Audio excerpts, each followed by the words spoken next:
If you could also please just check your electronic devices are all on silent for me.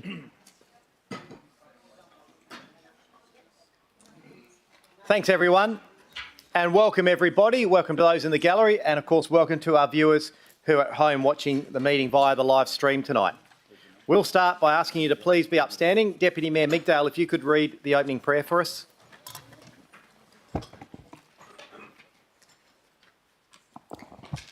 Almighty God, we ask you to guide us in all our discussions to show goodness, honesty, understanding and wisdom in all that we undertake to do. May we respect each other's views at all times, and we ask all of this in your name. Amen. And Councillor Thornton, could you please read the acknowledgement of country? On behalf of councillors, we would like to acknowledge the traditional custodians of this land, the Wadjuk people of the Noongar Nation, on which this meeting is taking place, and show our respects for elders past, present and emerging. Thank you. You can take your seats. Without prior approval, any recording of the meeting is prohibited. No action should be taken on any resolution of council prior to written advice from the city being received.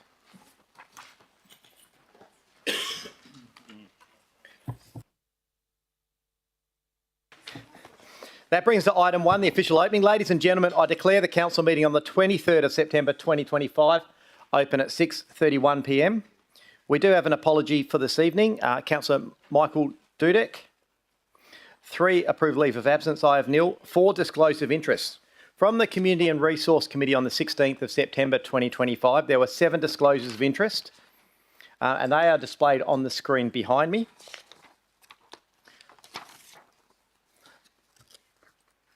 Council meeting this evening. Mr. Slentz, do you have any other disclosures to add? None. And councillors, do you have any disclosures? Not at this stage. Thank you. Petitions. Are there any unverified petitions you wish to table, councillors? No indication. Nice and easy. Item 6, responses to previous questions from members of the public taken on notice. I have nil. Councillors, I will now like to just quickly bring forward item 10, which is announcements by the presiding member. I have one announcement that I'm pleased to make this evening, and we do have members of the teams involved in the gallery, so we'd like to bring it forward prior to public question time. The announcement relates to Stirling Leisure Hamersley Public Golf Course. The Hamersley Public Golf Course wins Social and Community Infrastructure Award at the UDIA WA Awards of Excellence.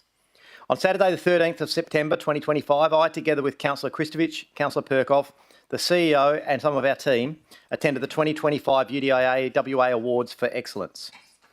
That's the Urban Development Institute of Australia. I am proud to advise the City of Stirling won the Social and Community Infrastructure Award for the redevelopment of Stirling Leisure Hamersley Public Golf Course at the awards ceremony. Each year, UDIA Awards for Excellence highlight the very best projects in the urban development industry from across Western Australia. This prestigious awards program is widely regarded as a pinnacle for urban redevelopment and the development industry in terms of achievement in community creation, innovation and sustainability. This project was a Team Stirling triumph with staff from every business unit involved, showing cross-functional collaboration at its very best. I was very pleased to be there to see the team and their excitement in this. I'd like to thank and congratulate all of the staff involved in this project. And I know that I say that on behalf of the community who are enjoying that wonderful facility now, and council as well. We have the trophy and the certificate here. I'll get a couple of the directors who are involved just to hold up. And if we can give them a round of applause, please. Thanks.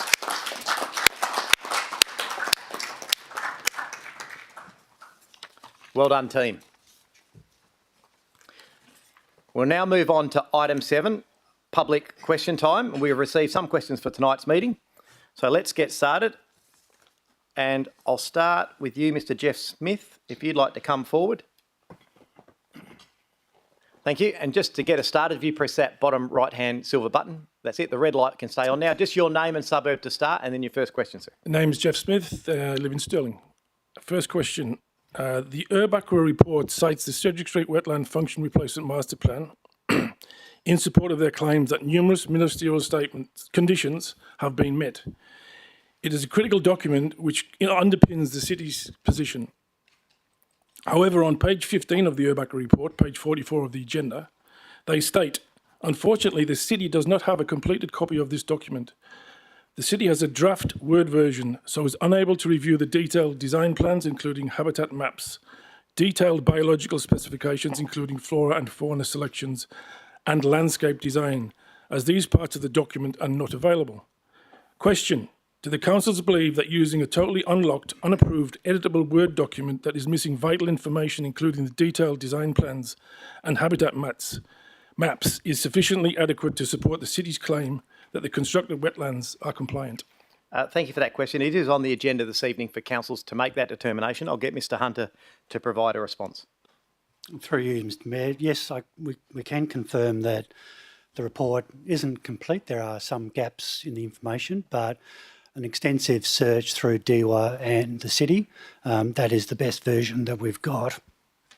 But I should point out there has been a pre-lodgement, as it's reported in the report, there has been a pre-lodgement meeting with DEWA and the compliance officers of that organisation, and they are aware of the status of that completeness of the report. So they will take that in consideration when they consider our submission. Thank you. Your second question, sir? On page 8 of the report, page 37 of the agenda, Urbacra state the requirements of Commitment 22 hydrological are considered no longer relevant only as they relate to the Telford Crescent wetland due to no stormwater drainage into the wetland. Question, could the city please confirm if the state... Okay. No problem. I don't know if it's a point of order, but we'll certainly have a look at fixing that for you. Take a seat, sir, and we'll get it sorted for you. Can you hear any of the microphones, or is it in general? Okay. I don't think these are turned on. No, it should be. There's something not right. Couldn't hear the gentleman next to you at all. Yeah. Okay. Apologies. We'll go back and get the answer. Yeah. I'm not sure what's going on. We'll get it. Go on, stand down there at the front.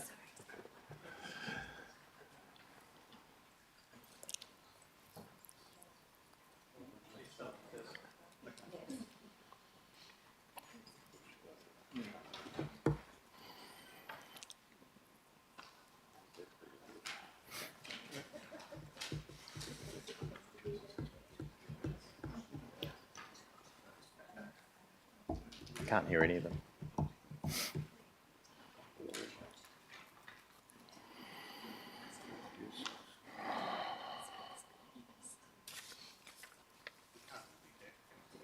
No, you're right.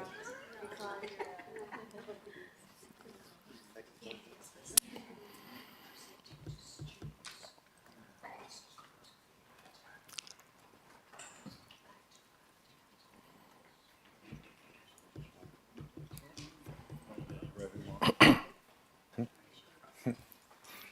Is it? Well, it's obviously the speakers. Is it?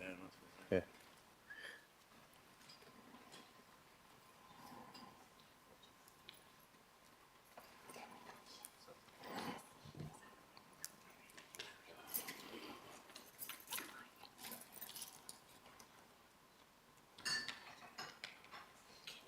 Apologies, everyone. We'll get it sorted. Hopefully.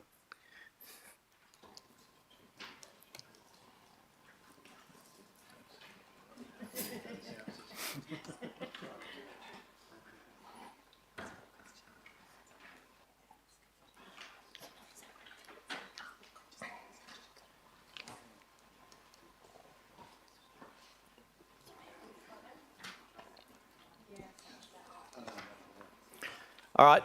Can you, people up the back, can you hear me now? I've got some nods and some shakes. Louder, please. I know. Yes.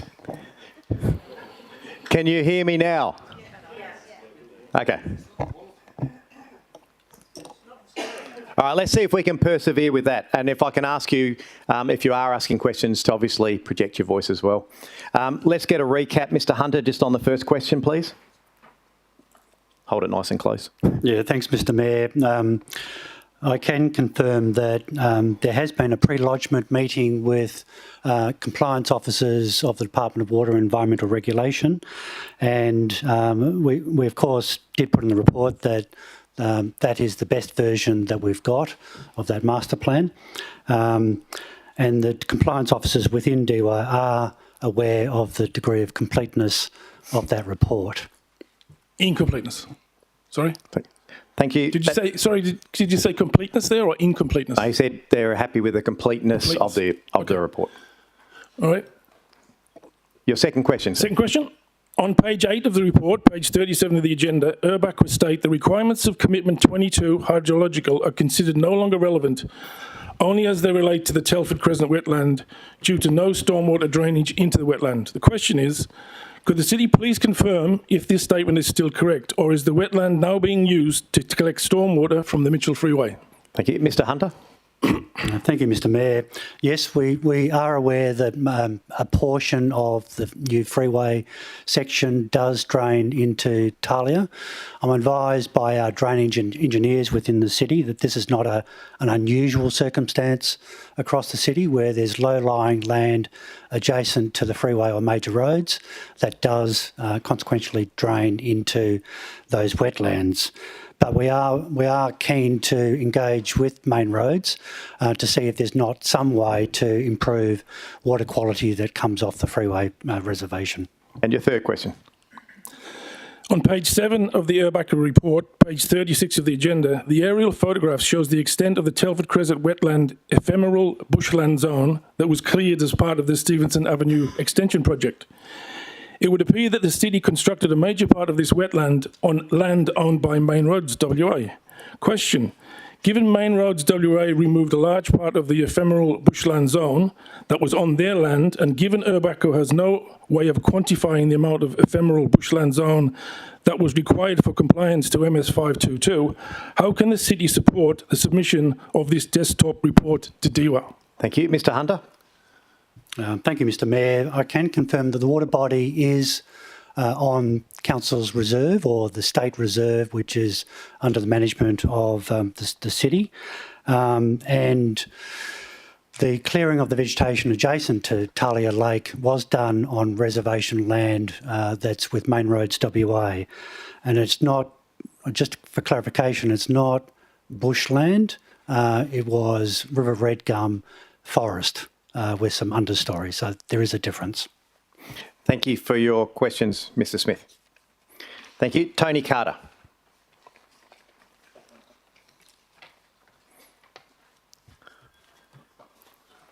Thanks, Mr Carter. And your name and suburb to start? Tony Carter, Stirling. Thank you. And your first question?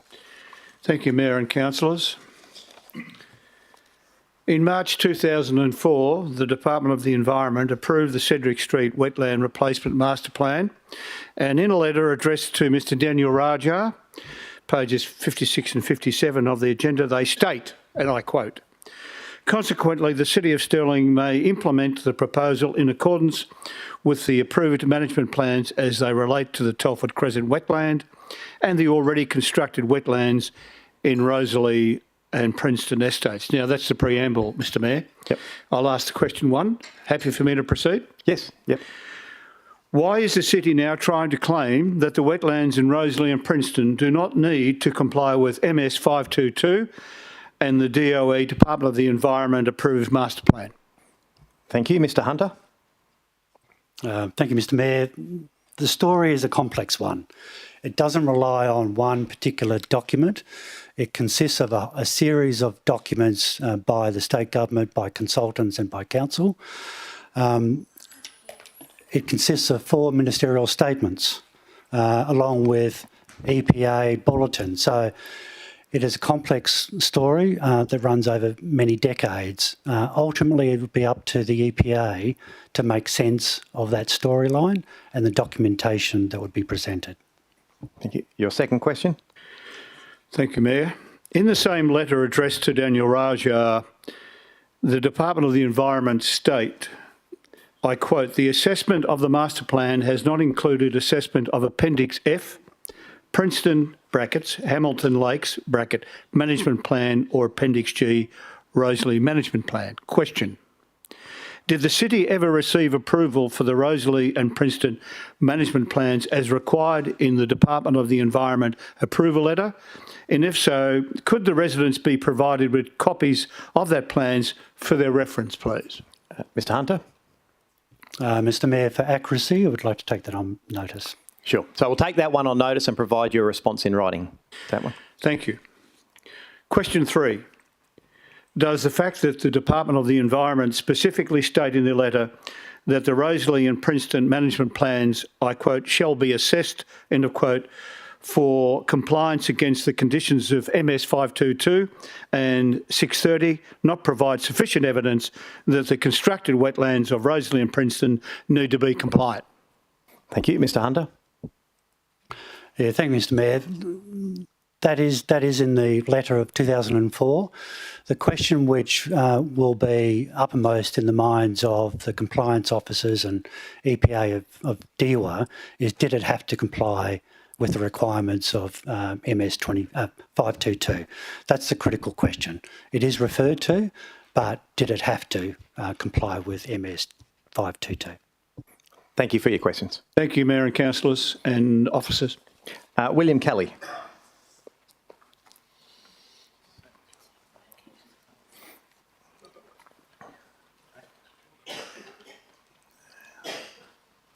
Thank you, sir. Just your name and suburb to start, and then your question. William Kelly, Talia Garden, Stirling. I have one short question. I will speak slowly so you can understand my foreign accent. If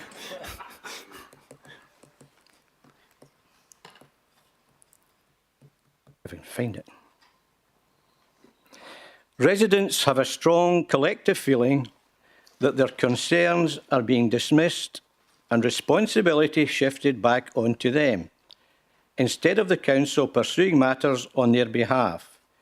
Is the council willing to acknowledge this perception, and what specific steps will be taken to ensure residents' concerns are properly addressed going forward? Thank you for that question. Yes, certainly it's acknowledged, and I hope that came across in committee last week from those people talking either for or against it, that they still acknowledge there is community concern, and that's evident by obviously the community that were attended last Tuesday, and obviously many of you have come out Tuesday this evening. That item is on the agenda this evening, and it's certainly I was sure it will form part of the discussions of council this evening.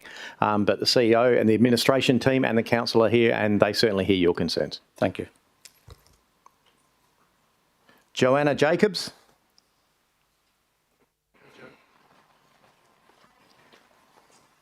And just your name and suburb to start, please. Joanna Jacobs, Stirling. Any questions? Yes, I'd like to know, is the City of Stirling going to do everything in its power to protect the wetlands, the wildlife and the environment? And if so, how? Or if not, why not? The simple answer is yes. The item on the agenda this evening is up for council, and it is seen to be mostly administrative. The item on the agenda this evening, obviously, as we heard last week at committee, there's complex issues around it with concerns of what is happening at the moment. The city certainly is up to council tonight whether they put anything further onto that motion. But I'll get Mr Hunter to provide some further response in terms of the work happening. Yeah, thank you, Mr Mayor. We have 30 reserves across the city which have wetlands, waterways and the like. So we have a conservation and wildlife team which are passionate about the wildlife, and they work every day, as we do, to try and protect the environment and to preserve those wetlands. So there's a whole raft of activity which goes into the management of wetlands and the adjacent reserves. I won't list them now, obviously, but I can assure you that the officers and ourselves are passionate about protecting the wetland, and it's a vital part of what the city is. Thank you. And have you got another question? Yes. It seems to quite a lot of us that the wetlands in Princeton Estate and Rosalie Estate, being Rosalie Lake, Candela, Messina and Talia, are treated differently to the likes of other wetlands in the City of Stirling. And we would like to know why. Other wetlands seem to be more protected than ours, close at heart, and we would like to know why. Thank you. Mr Hunter.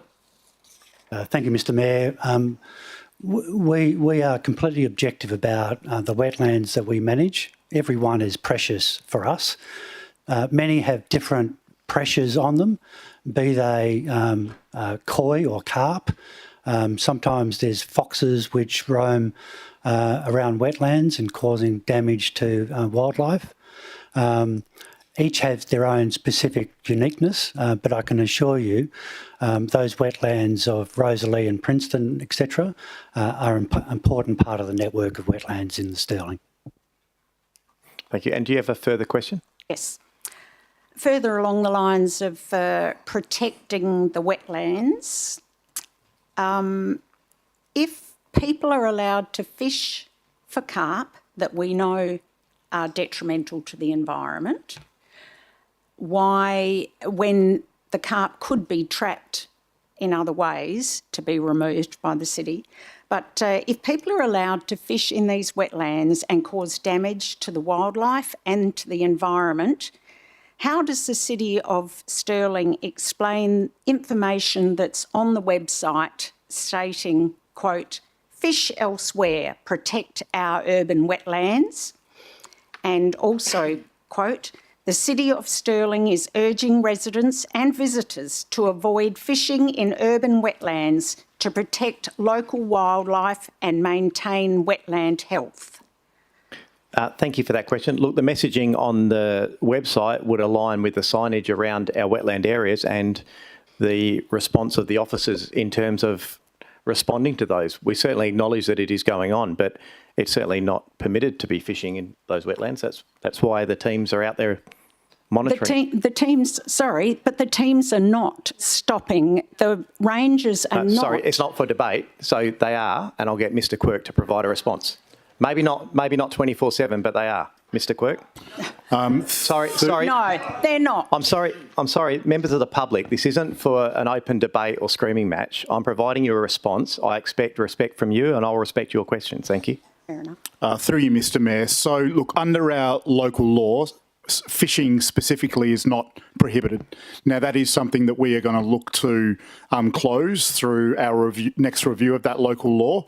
However, there are a number of activities under our local law that we are trying to use to prevent this activity, because we do acknowledge that fishing should not be taking place. We're using things like littering, for example, and we're pulling in other organisations like the RSPCA who have got mechanisms to deal with these incidents. So whilst we don't have the local law capability, and that is definitely proven to be a significant challenge for our rangers are attending as much as they possibly can and doing a great job, but they are hamstrung to a certain degree. But that has not stopped our rangers responding, engaging with the RSPCA and WA Police to try and manage this situation as well as we can until that local law is reviewed. Okay. Thank you for your questions. Pauline Lehman? No, you're okay. Sasha Katapan?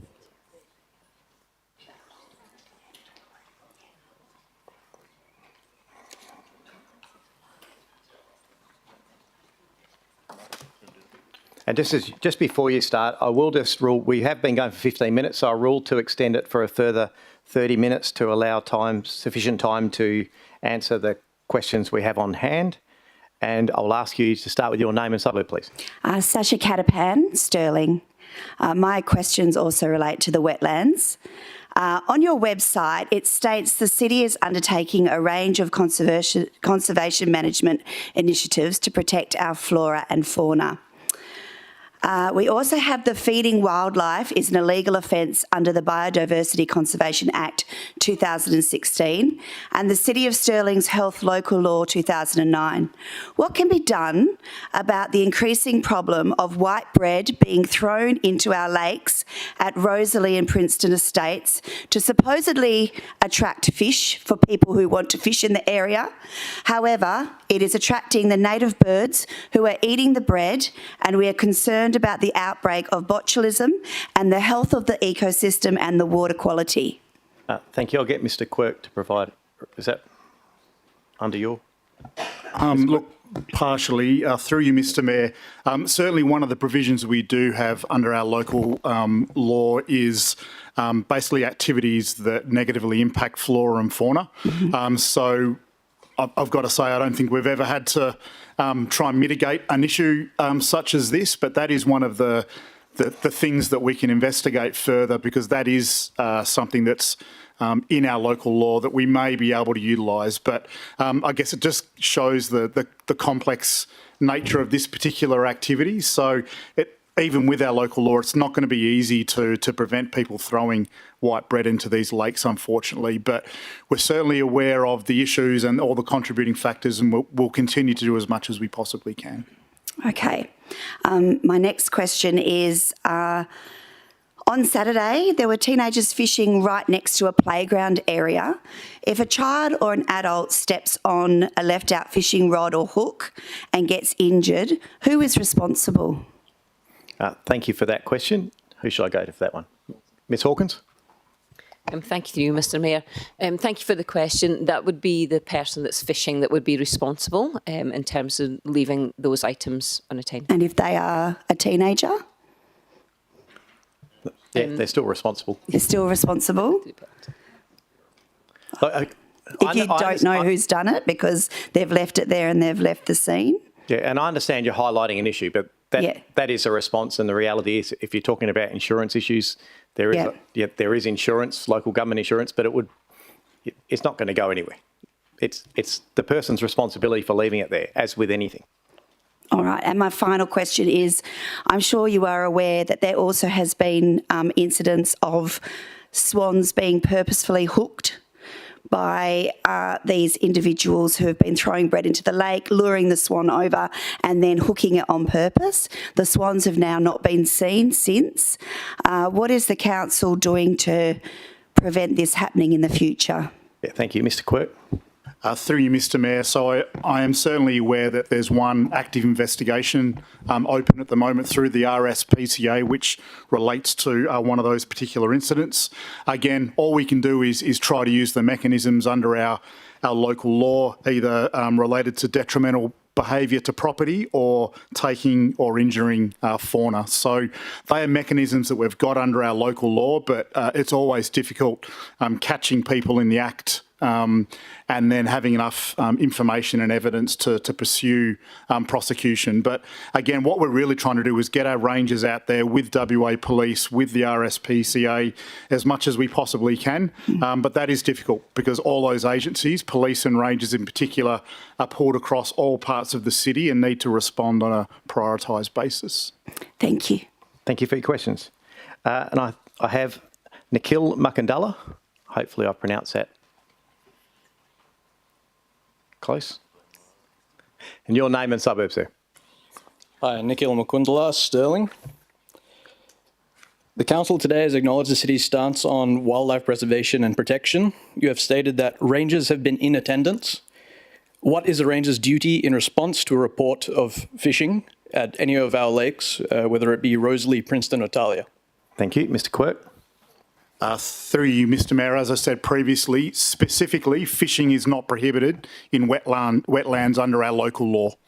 That is what's creating it a bit of a challenge for our rangers, but there are other elements of our local law that we can try to utilise. But it is a difficult situation. Attendance by those three agencies that I've spoken about is critical, just to try and get these people to modify their behaviour as opposed to using offences under the local law. Why is it then that I've had two rangers insist that they can do no more than attend and even refuse to respond to calls and even hang up on me upon reporting an incident in one of these areas? Look, the simple answer is for those reasons stated, but if there's a specific time that there was an issue, that can be dealt with separately. Quite often rangers cannot respond in a timely manner because of other responses and priorities. But certainly they will always respond. They shouldn't be hanging up. So they are separate instances we can't solve tonight, but we're happy to take those on notice and investigate. As we have established, everyone here is aware of what is going on at Princeton, Rosalie and Talia. And you have stated that you want rangers to get out there as soon as possible. Given how serious the situation is surrounding these lakes and all of the fishing that's going on causing harm to wildlife, how exactly are you planning on advising rangers to attend and respond and also prioritise events in this case? Again, look, I can only speak and say that whilst we acknowledge that it is serious and it's a concern to residents, a child or an adolescent fishing in the lake, still in terms of priority against some of the antisocial behaviour and people fearing for their life at times during the city, isn't going to be the first priority if there's someone in a situation. It's just a reality. They're dealing with all different incidences as the first responders in many crime instances across the city of Stirling. They are highly resourced and there's plenty of them out there. It's just the amount of stuff they're dealing with. But there's certainly still one of those items that we would expect our rangers to be attending in a timely manner. Thank you. Thank you for your questions. I will now go to questions that aren't on the agenda. Bob Mitchell, if you'd like to come up. Mr. Mitchell. This is.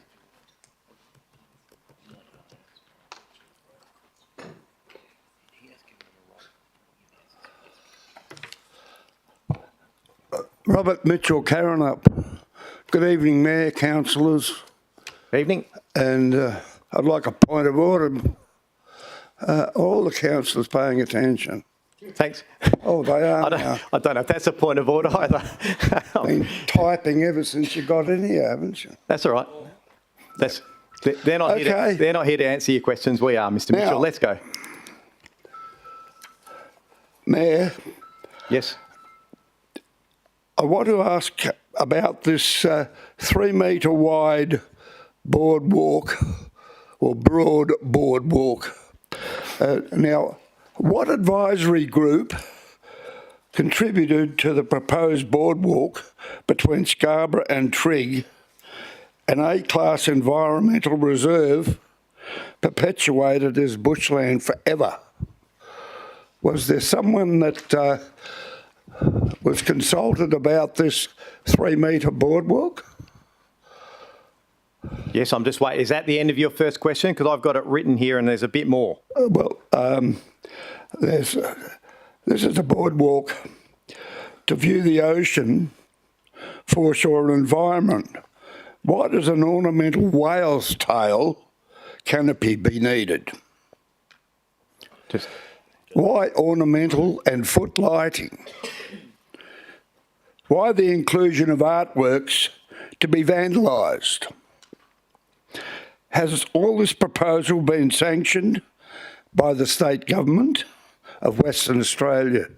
I did ask that question on the 10th of June and I got no answer. Thank you, Mr. Mitchell. So that'll do for the first one because I think it repeats. Let me answer by saying that during the development of the concept designs, the city did engage with several groups.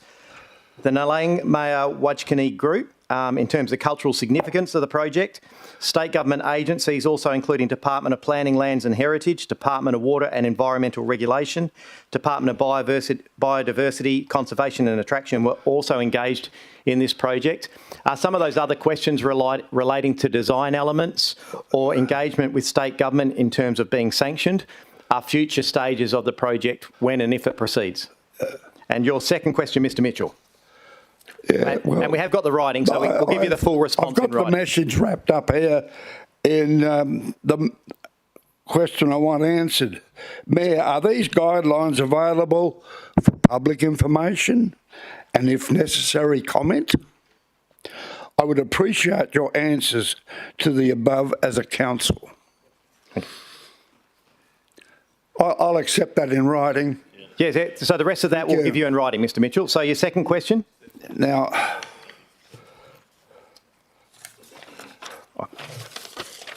my next question, which I've prefaced, is I'm disappointed in the matter of the Karrinyup Community Centre currently has the courtyard turned into a dry park with seating, probably to correspond with the already established wet park on the other side of the community centre and adjacent. I was always under the impression that the courtyard paving was to be replaced. I did raise that to be an activity area with possible business of alfresco dining area, entertainment. I'm concerned to hear a consultant is to be briefed on what to do with this entire property. You, Mayor, made the statement of an architectural or structural engineering nature, commenting on the building form of the Karrinyup Community Centre used by date being near. Well, I draw your attention to the comment was made. All the built form was constructed at the same time as the shopping centre, of the same build note and structural integrity. There is nothing amiss with its built form. Obviously, it's due for, in parts, renovation.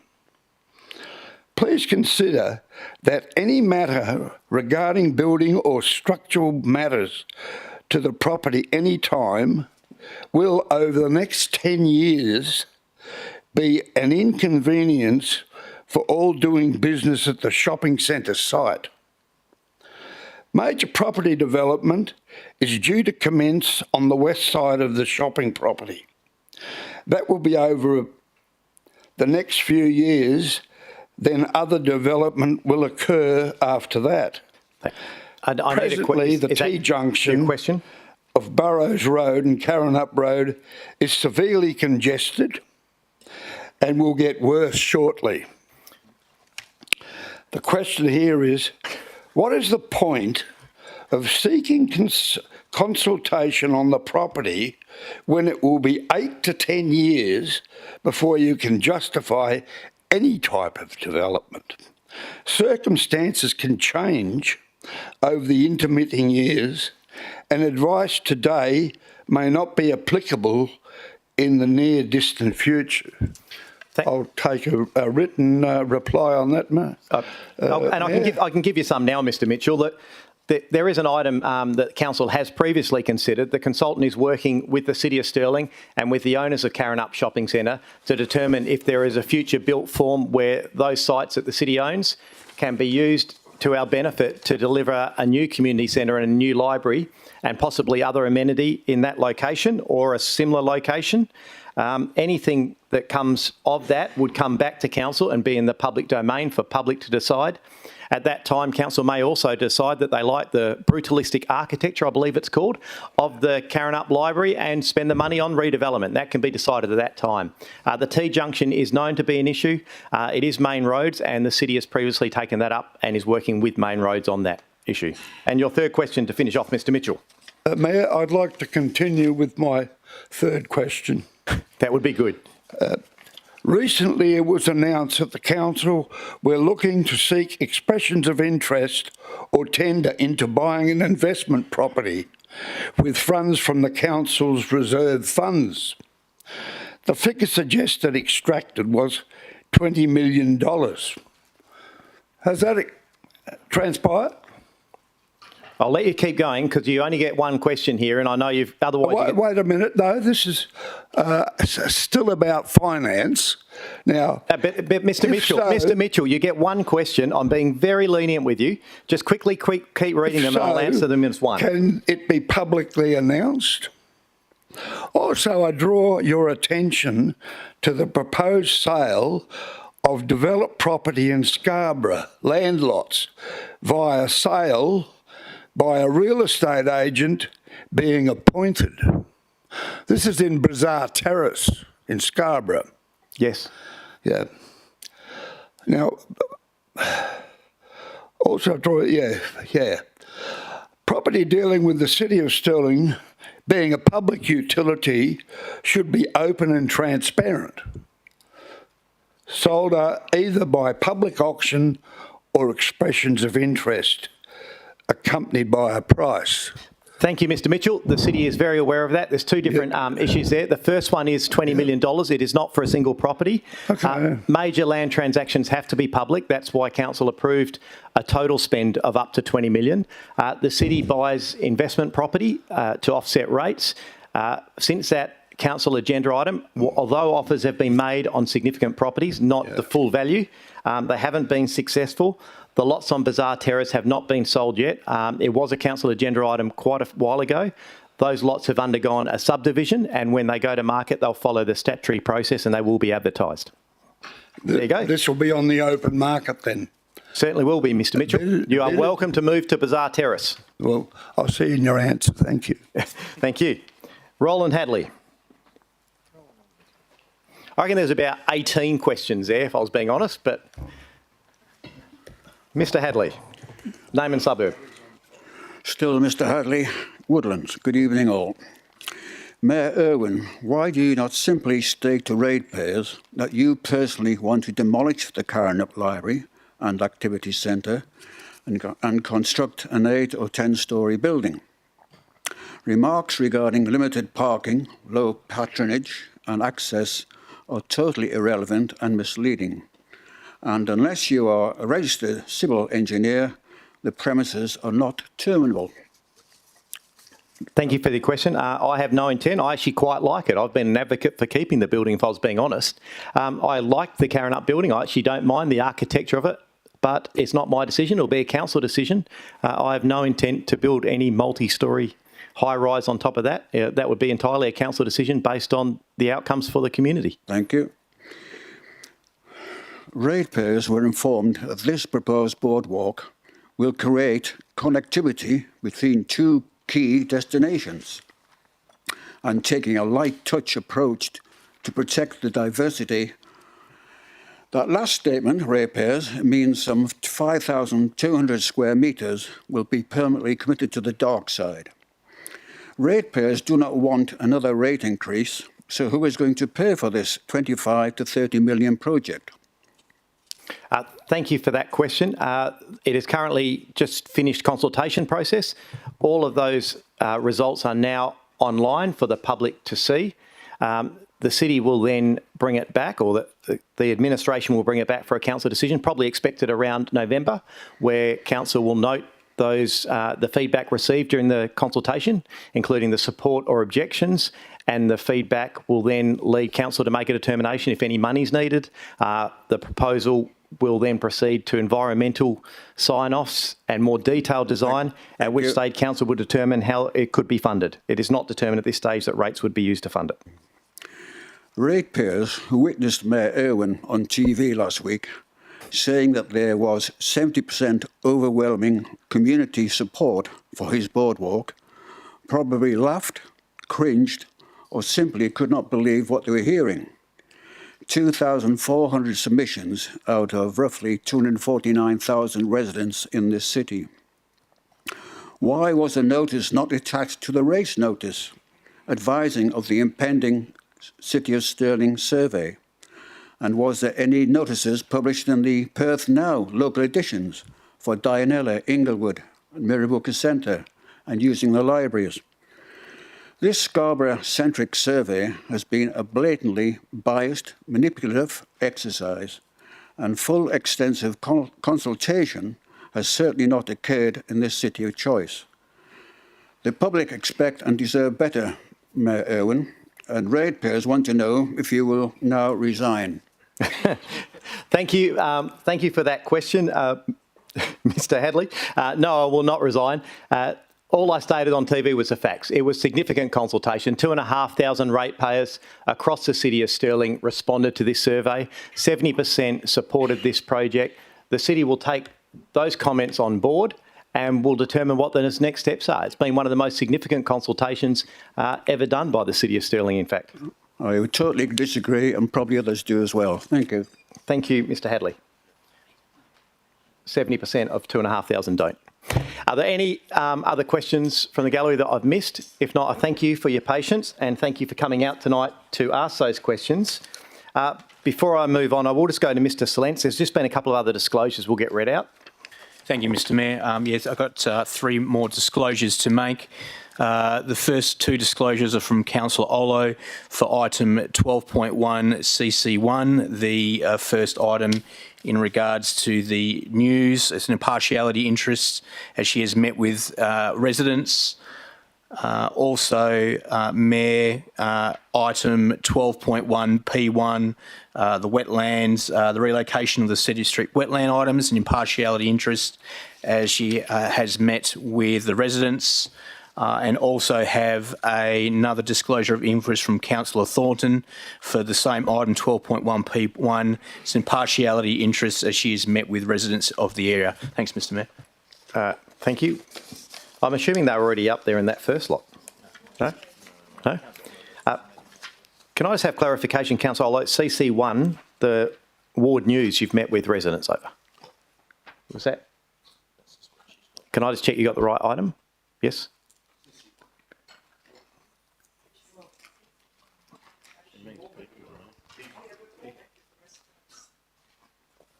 Okay, we'll deal with that. That's all right. I just wanted to make sure you had the right item. It just didn't. You had 22, but you just asked 12. Yeah, no, you've done both. I just wanted to. I just wasn't sure it was 12.1 CC1. Thanks, councillors. We'll now deal with those 6 items from the community and resource. None of them are required to be pulled out, but I'm sure there might be one that will. So, Councillor Thornton, you would like to pull out? I'd like to pull out item 12.1P1, Yep. Okay. please. Yep. We'll just work out what's got to be pulled out, then I'll go back and correct myself. Are there any other items that need to be pulled out while we're here? Just that one? Councillor Ree? Yes, please. May I pull out 12.1F1, but only for questions, please? Sure can.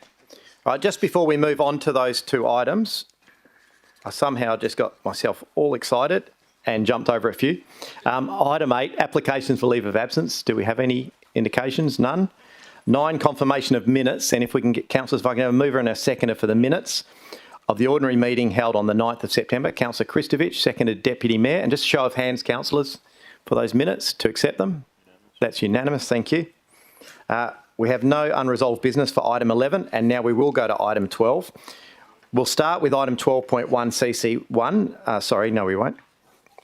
With item 12.1 P1, relocation of the Cedric Street wetland. Councillor Perkoff, as chair of the committee, do you have a motion? Thank you, Mayor. Mayor, I do move the recommendation, but with your indulgence, Mayor, and following a lengthy debate last week, together with a direct statement from the CEO at that time, I would like to add a couple of additional points to those to that committee recommendation. Just hope that it's up on the board. Is that up on the board? Yeah, so if you can just read those 2 points. I see it? So 3 and 4, Mr Mayor and councillors, reads that the Chief Executive Officer establishes a working group to assist council with the management of wetlands at Talia, Gardens, Princeton and Rosalia. 4, that the Chief Executive Officer provides an update to council on the management of the wetlands at Talia, Gardens, Princeton and Rosalia within the next 6 months. Thank you. So that is still in line with the committee recommendation. The CEO has provided that information given the debate and the community concern around it. So I'm happy to accept those as a substantive. Is there a seconder for that motion? I'll get Councillor Kristovich to second. Is anyone opposed? Councillor Thornton is opposed. Thank you. So we'll go to the mover, Councillor Perkoff. Mayor, I reserve at this point in time nothing to say. Councillor Kristovich. Thank you very much, Mr Mayor. I'm very familiar with these wetlands, and we've had extensive discussion about this at the committee meeting, and I think from not just those discussions, but discussions I've had with officers about management of wetlands across the city over many years, I know that, we invest a lot of time, money and effort in looking after these wetlands and making sure that all of the right things happen. Now, I know with the Talia Gardens situation, a lot of that obviously is linking back to Main Roads and the Water Corp and the work that they've done. And we had some extensive discussions about that also during the committee meeting about the fact that, unfortunately, Main Roads and Water Corp, state government body, they will do what they do. They have the authority and obviously they've got the backing of the relevant ministers. And part of the point that I tried to raise at the committee meeting was that if residents and anyone else has an issue with what's going on with those state government bodies, they should talk to their state member of parliament and they can talk to the relevant minister because they have the authority and the power to direct Water Corp and Main Roads to do whatever they, whatever they tell them to do to a large extent. So that's where the problem lies, and the solution, unfortunately, is not in council's space. We have to deal with the consequences of that.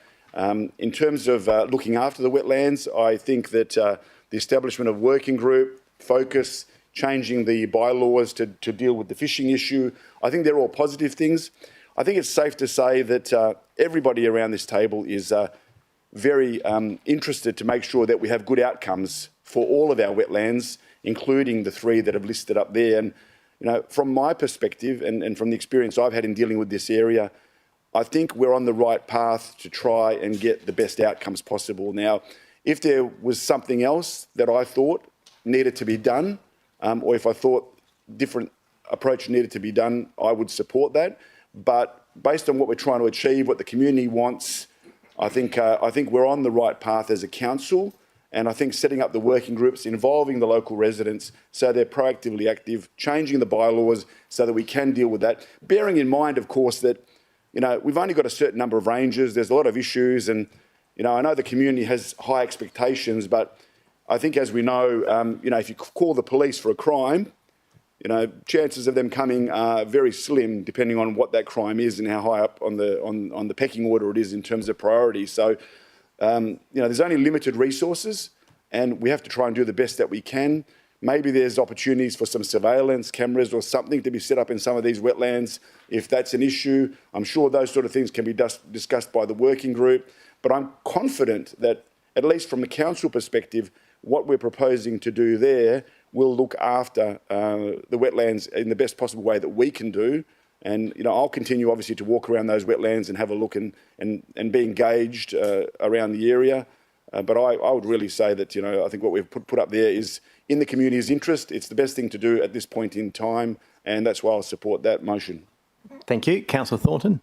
Yes, thank you, Mr Mayor. I don't disagree with items 3 or points 3 and 4 up there. I think we should never have abolished the working group that we did have. We did have a very good integrated management catchment group, so I agree with that, 3 and 4.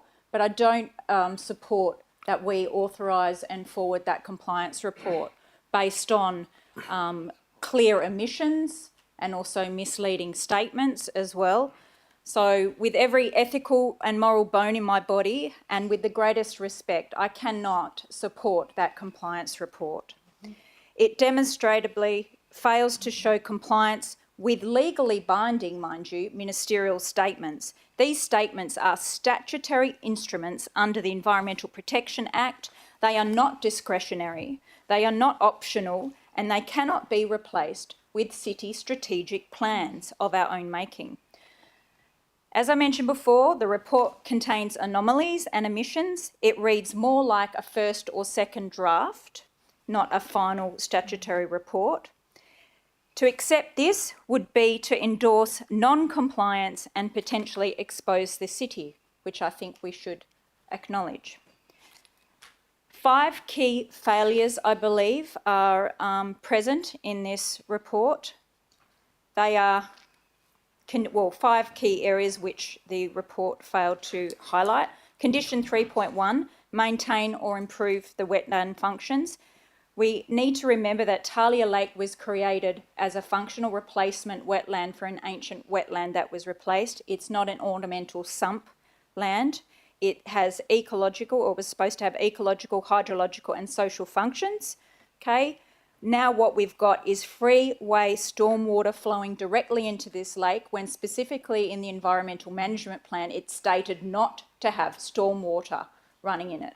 I believe that is a breach of the conditions. There was no section 45C submitted as well. When there's material change from those conditions, whoever the stakeholder is, they need to submit a 45C. That was never done, so that's a breach. Also, the buffer zone was breached. This is an environmentally sensitive area. Doesn't matter whether it's a non-Indigenous Australian tree, you still need to apply for a permit. Some parts of that wetland buffer zone have been scalped to the waterline. Okay, what occurred there? Who granted permission for that? Also, condition 3.3 has been breached. we were required as a city to register that lake within 1 month of completion. We had 10 years to do that. We sat on that. That's a major breach. Also, a hydrological substitution, I mentioned that before. A compensation basin was already identified in the road reserve, in Main Roads Road Reserve. Why was that not utilised? Why was Talia Lake turned into a compensation basin? Okay, I've mentioned this before. Under Section 45C of the EPA Act, such a material change required EPA referral. None was made. Also, there was a failure to implement the management plans. This was conditions 6.1, 7.1 and 10.1. There was supposed to be lake relocation and lake management plans for detailed monitoring of vegetation, fauna, inflows and outflows of water and the water quality. No quantitative monitoring evidence has ever been produced. This was also stated in the Ubaqua desktop review. They admitted to this. This is not compliance then, even though they stated it was compliance. So these are the reasons why I don't believe we should accept this report. I have an alt recommendation. It should go back for revision, given this new insights and new So information. before you go to the, because we'll foreshadow your recommendation, do you want me to get some, I know you're doing it as a debate, but some of those are sort of questions. Do you want any of them answered, or do you a response from well, Mr. I've got some questions as well to answer, but yeah, I mean, It's fine if you don't. I'll just want to. no, it's okay. Okay. No. Keep going. Yep. And I have. So let's get your motion up. So you're foreshadowing a motion. If this is lost, you've got a foreshadowed motion. Yes. Those who are at committee, most of you were at committee, so there's a slight change from Councillor Thornton's foreshadowed. If this is lost, she would like this motion put up that basically resubmits for revision the Ubaqua Qualitative Desktop Compliance Report, and also she's then asked that there's still established a working group and that the CO provides a response back. No, so she's got one which is asked it to be reviewed, and then 2 and 3. So we'll just remove that. That's clear. So let's have, yep. So we'll have the substantive up there. We just need the substantive. That's the one we're talking about. That's it. Councillor Thornton is still your, so that's on the table. If this one is lost, would you like to continue, or have you finished? Yeah, I just have some questions for Mr. Hunter. So the city was made aware, as far as I know, in 2020 of the requirements for Ministerial Statement 522 and 630 and the others associated with that. We had a responsibility to steward that land, lot 21, part PT lot 21, which also Talia Lake resides on. Did we pass on that information to Main Roads and the Water Corp, that area was under Ministerial Statement, all those conditions? Were they made aware of that? Mr. Hunter? Thank you, Mr. Mayor. I can't answer that.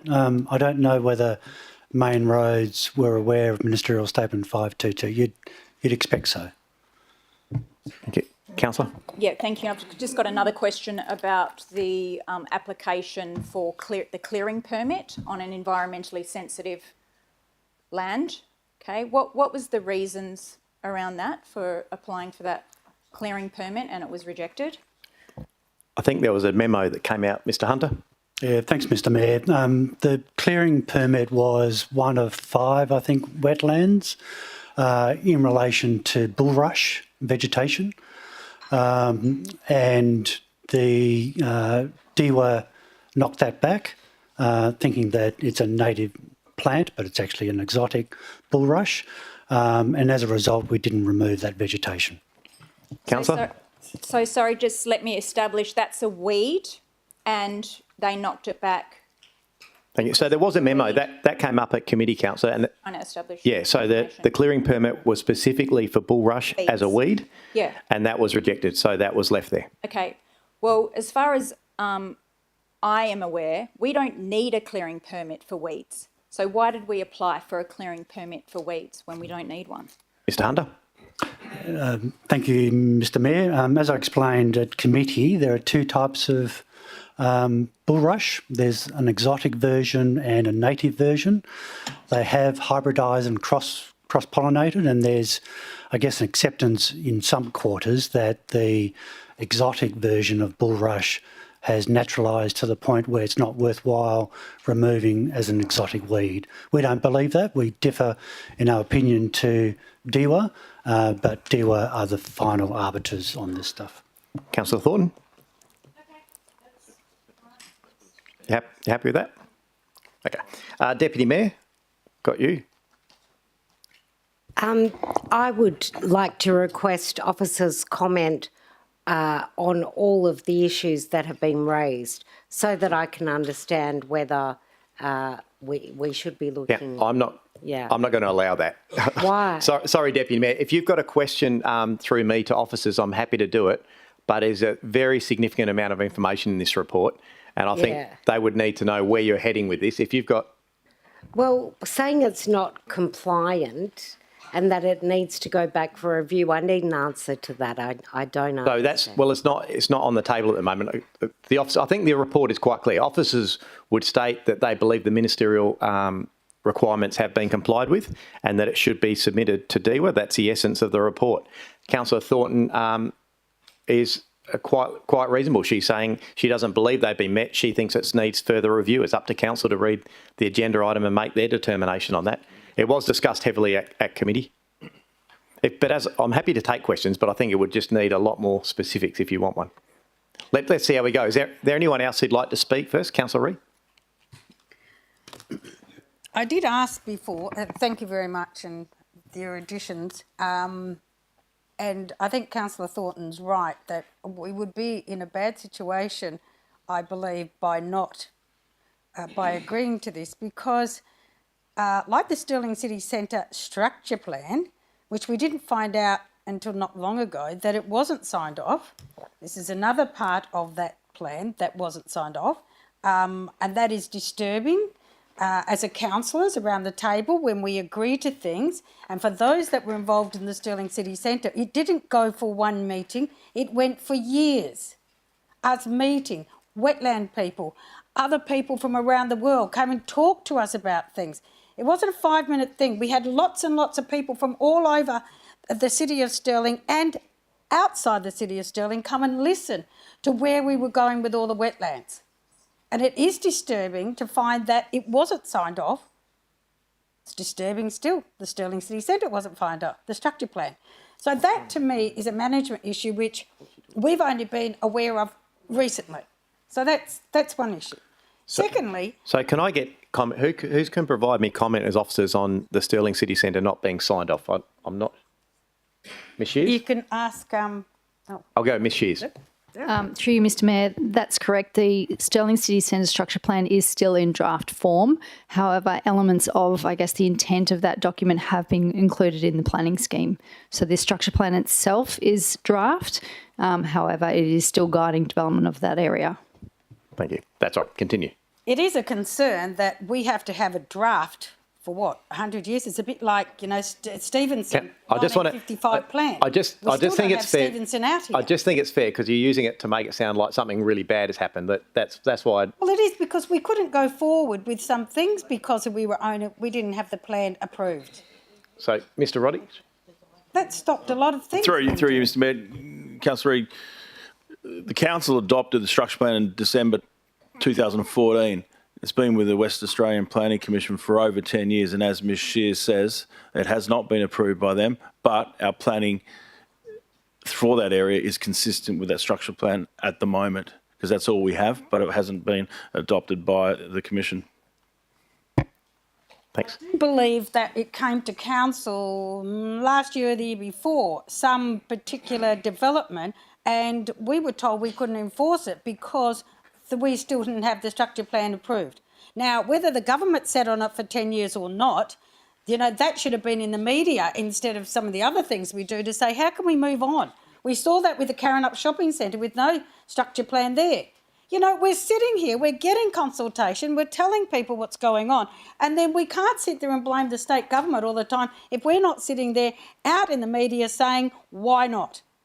They want us to kill all the trees so that we can build concrete, but at the same time, we need some protection for us and our residents. We're having all this consultation and it's terrible for us. That's fine, Cal. I just think you have to get back to this item because I think you're a long way off it. No, I'm not. Okay. the thing is part of the Stirling City Centre structure plan, that main drain comes from Girraween. It comes from Girraween about 1948. I have asked several times for a proper map that actually shows it, not the things that are there. It used to be on the part of the Stirling City Centre structure plan that was changed, and it should have been on the website. It isn't there. And in that plan, it actually showed it coming from Girraween and all the way through. It was argued at the time about whether Rosalie and Princeton should actually have a water body, and it should have just continued on like it did. But one of the arguments against it was the fact that we already are sending 1 gigalitre of our precious water to the ocean already. So at the time, this hydrologist, and my apologies, I can't think of his name, was from Copenhagen or somewhere, he said you need to have some water bodies because that's your wetland corridor for your birds, for your animals, for healthy living. So it was decided, and then people said, well, if we do Rosalie and Princeton, if we have a water body in it, it will make more money, although I won't discuss the subdivision and acid sulphate source and other things that have gone wrong. But on principle, it was a good idea. They were supposed to keep the channel open from Princeton coming down to the city, but they didn't. They buried some of it. When it got to Twyford, and then they decided in 1980, about 87, 88, somewhere like that, they decided that they wanted to build Ellen Stirling Boulevard, although the government, in their wisdom, it's only a 1955 plan, wanted to build Stevenson. They couldn't do that. So then they had to move the wetland was, the natural wetland, over in order to build the road. So what they decided was, because they didn't want to interfere with Stevenson, they built Talia Gardens. Now, that idea of Talia Gardens was exactly the same as Princeton and Rosalie. Taking the main drain, taking the water and coming forward. Now, none of this has been signed off. My concern with what has been proposed, the 3 and 4 up there, is that people don't understand that a wetland doesn't stop and start. It doesn't. This one goes from Girraween all the way to the ocean. If you're going to sit there and look at Talia Gardens, Princeton, Rosalie, you have to include Jacketta Lake because the water goes into Jacketta. Councillor, I just have to... I don't part of it. It is, but let's keep this clear. I don't discount your knowledge of the waterways and everything. I actually enjoy listening to it because I'm being serious. Your knowledge of the history of some of the stuff that has happened in Stirling and the waterways.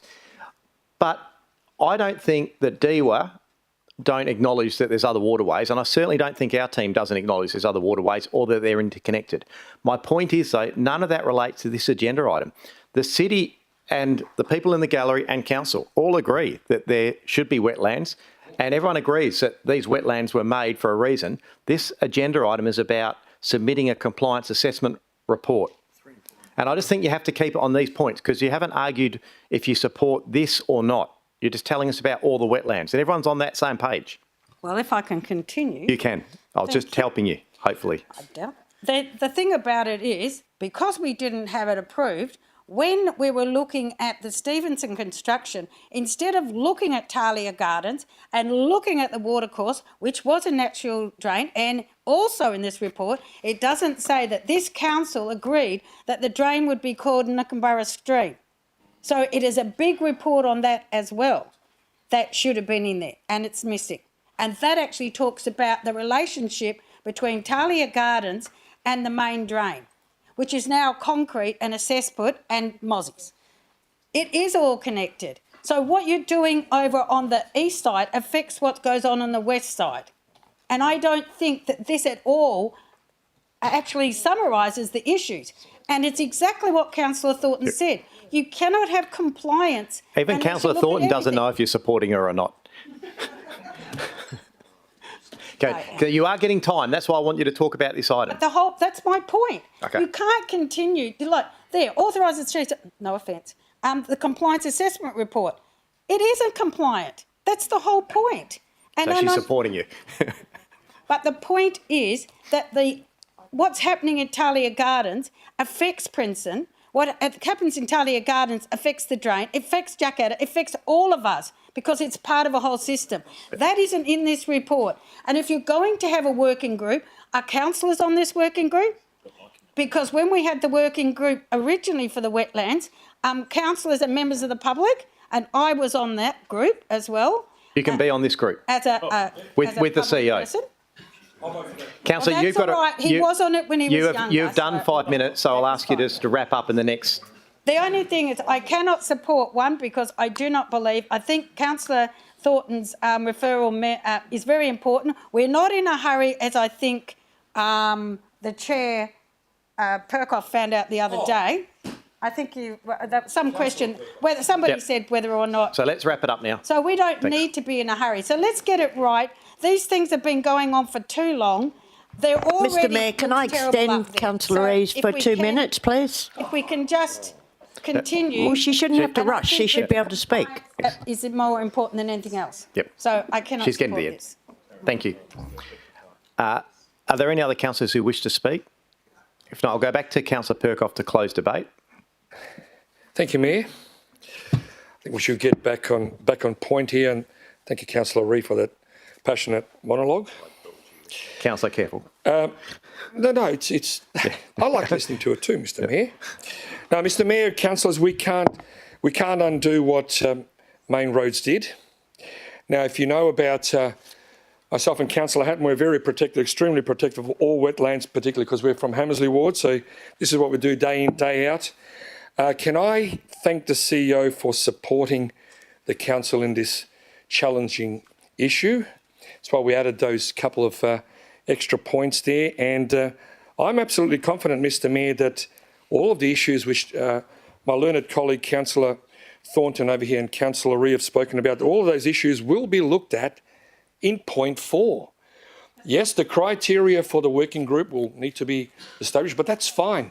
We'll look at all of that as well. And I'm absolutely confident. Point of order, Mr. Mayor. I mean, the whole number one, as I got alluded to in my comment, is about compliance, and he's not mentioning compliance. That's fine. Councillor Rees, there's no point of orders in closing debate. Let's just let him close. All these matters and innuendos and so on will be considered. So I'm saying, Mr. Mayor, once again, I'm confident that this will be worked on. The issues will be looked at properly by everyone. We are all protective of our wetlands. This needs to be sorted, and it will be. That's it. Thank you, Councillor Perkoff. That does close debate. Councillors, we have the substantive motion with 4 points with Councillor Perkoff and Councillor Kristovich moving and seconding. We don't need to split them because you've... So no, I know you think we should, but I'm the chair. So the reason we don't need to split them is Councillor Thornton has foreshadowed an alt-rec that has points 3 and 4 added onto it, so you won't lose those. So this is up to council. If you wish it, you're all agreeing with the 2 points tonight that the working group will be established. That's a given, and there will be a further update. This vote is effectively, I'm just simplifying, effectively saying that if you vote for this, you agree that the CEO may submit the compliance report to DEWA. If you don't agree with that, you vote against it, and then Councillor Thornton's will ask for a review of that. Are we clear? So I'll put the substantive, all 4 of these, I'll put them... No, I won't put them separately. I'll put them all together. You don't need to put them separately. It won't help Councillor Thornton if I put them separately, trust me. Yep. Yeah, if you don't want it submitted, you go against it. Thank you.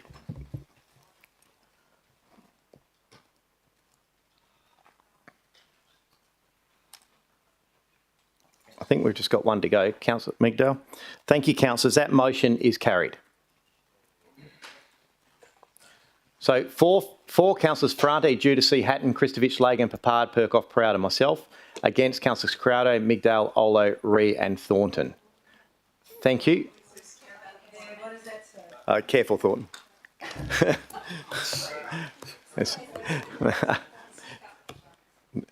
I wouldn't say that at all. I think the intent of all councillors here is to stick up for the wetlands. They just have different intent. Thank you to those members of the gallery. I know some of you are leaving. Thank you for your passion and thank you for joining us this evening. Councillors, we now will pull out 12.1 F1. Councillor Rees, if you just have a question, I won't even go to the mover. Actually, I will, because we'll still need to move and second it. Councillor Perkoff, would you like to move 12.1 F1 as chair of the committee? Mr. Mayor, let me have a look. Beg your pardon? Schedule of accounts. I'd like to move a 12.1. Which one are we looking at? I've lost me. On page 72, the schedule of accounts. I'd like to move the committee recommendation as voted on page 72. Thank you. And Councillor Lagan is happy to second that for me. Councillor Ree, you have a question? Yes, please. Also 12.1, 8.1, 12.1, 8.1 as well, please. My question is... Councillors, can we just have some quiet, please? Thank you for the clarification with regard to the amount regarding Hertha Road. That was nearly 300,000, I think. My comment is... No, your question is... my You're very question clear is- you had a question. sorry, my question is, with the geotech report on the landfill, do we get to see that? I'd like to have a copy of that, please. And is it on... It hasn't been done yet. That's why you haven't seen it. Why have we paid for it if it's not done? Ms. Shears? Through you, Mr Mayor, that work is being finalised at the moment, so that together with the further DSI, the detailed site investigation across the site, will be presented to Council in the future. We're still finalising it. Thank you. Could I ask why it is under a law firm and not under a consultation firm? And we will be getting extra costs for this. Sure, let's... So Ms. I Hawkins? can't follow the consultation in that. Through the Mayor, thanks, Councillor Ree. With regards to that, the AP team will correct the narrative, so it is under environmental rather than legal. So moving forward, you'll have the correct category against those costs. Thanks, Councillor Ree. Look, I've got to say, those can easily be taken offline. They're not even related to the actual schedule of accounts. They're completely... Anyway. So it's been moved and seconded. That was your question. And we'll put that to the vote. So we're just voting on 12.1 F1.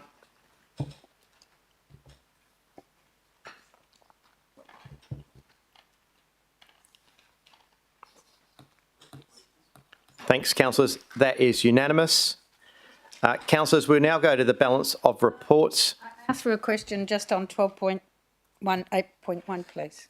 Councillor, can it be taken off on 12.1, 8.1? Can it be taken offline, Councillor? It's confidential.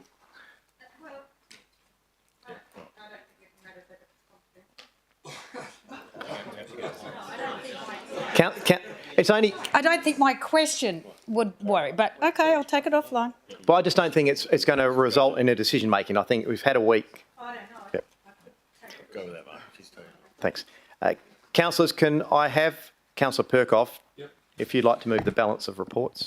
Certainly, Mr Mayor. I would like to move the balance of reports as listed. Thanks. I'll get Councillor Giudice a second of that, and I'll just get you to go to the vote on the balance of reports.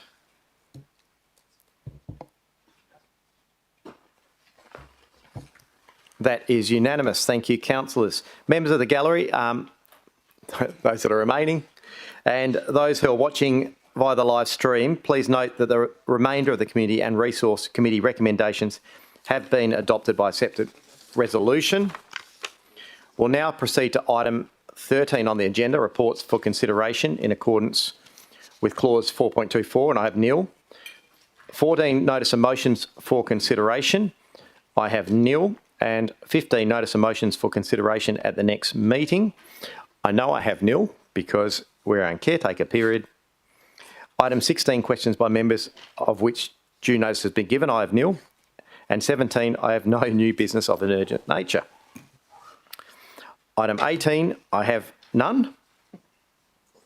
And I will now go to item 19, which is closure of the meeting at 7:48 p.m. Thank you, councillors. And a round of applause for our governance team. We had a new steerer of the ship today on the vote. Well done. Perfect. Well done. Thanks, everyone. Good night to the viewers at home.